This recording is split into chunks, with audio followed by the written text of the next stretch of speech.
You know the drill. It's all a part of flying. Remove your electronics, your shoes, your jacket, your belt. Step into the scanning booth, stand for a pat-down. This is going on in front of people's face. But these airport employees say all of that scrutiny gives passengers a false sense of security because of what is going on beyond the security checkpoint. This is a volatile, dangerous, international terrorist situation in the setting. It's not just a local problem, it is definitely a national security problem.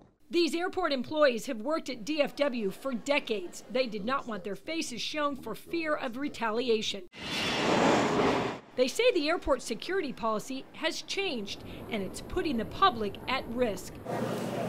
Starting back in December, Fox 4 started watching employee portals and secured areas that are usually off limits unless you have the proper credentials, a badge, which means you've been through a thorough background check. These employees do it right. We watch as they scan their badge and enter the secured area, then wait for the door to close behind them, one at a time. But that's not what we see happening all over the airport, especially with the airplane cleaning crews. Over and over again, we see cleaners showing up with supplies in large bags. Sometimes they wait around and then enter the secured area while passengers are getting off the plane. Other times, someone with a walkie-talkie shows up and escorts several people onto the plane. But minutes later, another one slips in without ever swiping a badge. And look, here's another guy. No swipe, no problem. This guy's on the phone and just walks through. And we saw it day after day happening all over the airport. This guy right here, just boom, walks right through. The agent should stop him. We showed our video to Denny Kelly, a nationally recognized aviation and security expert. We showed him doors to secured areas propped open and piggybacking, where one employee slips in behind the other one. Should that ever happen? Never should happen. We're seeing them go through, one person swiping a badge, other people are going in behind you. That concerns you. Oh, it concerns me tremendously. Kelly says if employees need an escort, he questions if there has been any background check at all and why they're being allowed on the plane. He questions how anyone can watch all of these people while they're cleaning. If he lets 5 people on that airplane, he cannot watch them all the time. He can't do it. It's impossible. And all that person has to do is have one person with one weapon in one bucket, in one trash bag, anything. And when he's not looking, boom.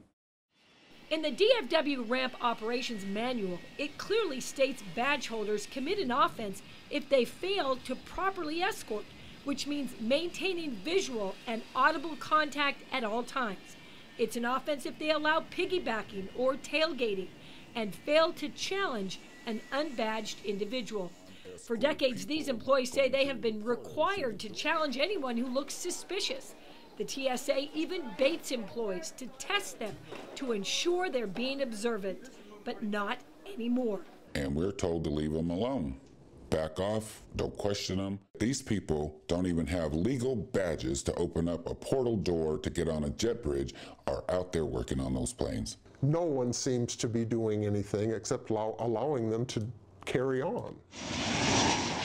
Back in April of 2012, the TSA admitted it was allowing some airports interim regulatory relief. Translated, that means some airport employers could hire without the completed background checks.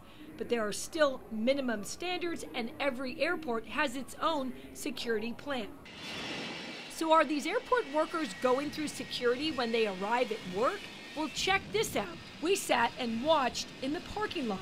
There are big signs that clearly say no piggybacking, no escorting.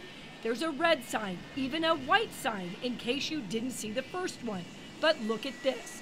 We watch employees piggybacking right from the unsecured employee parking lot, and we caught it on tape more than once.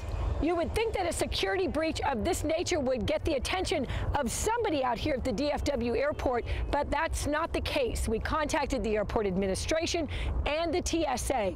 No one is commenting.